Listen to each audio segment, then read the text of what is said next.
বর্ষার একটা সকাল, আর রাইট নাও আমি এখন আছি দেবানন্দপুরে কথা সাহিত্যিক শরৎচন্দ্র চট্টোপাধ্যায়ের জন্মভিটে। 1876 সালের এখানেই জন্ম হয় শরৎচন্দ্র চট্টোপাধ্যায়ের, আর এই জন্মভিটে এখন অন্যতম পর্যটন কেন্দ্র।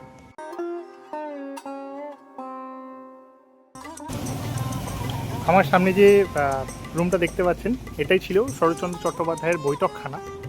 আছি দেবানন্দপুর, হুগলি দেবানন্দপুরের এইখানেই জন্ম হয়েছে কথা সাহিত্যিক শরৎচন্দ্র চট্টোপাধ্যায়।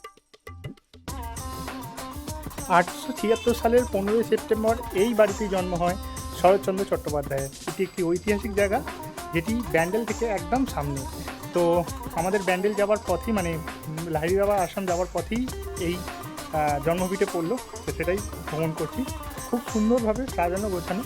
শরৎচন্দ্র চট্টোপাধ্যায় অন্যতম আমার প্রিয় লেখক, তারই এই যে বৈঠকখানা, এগুলিকে সংরক্ষিত করে রাখা হয়েছে, সেটা খুবই ভালো লাগছে। যদিও এই বাড়িটা খুবই ছোট্ট, বাট খুব সুন্দরভাবে সংরক্ষণ করে রাখা আছে। বাড়ির সামনে বিভিন্ন বাগান করা আছে এবং খুব সুন্দর সুন্দর গাছ এবং স্মৃতিফলক। যাই হোক, এইসব ঐতিহাসিক যে জায়গাগুলোকে সংরক্ষণ করে রাখাটাই সত্যি খুব ভালো।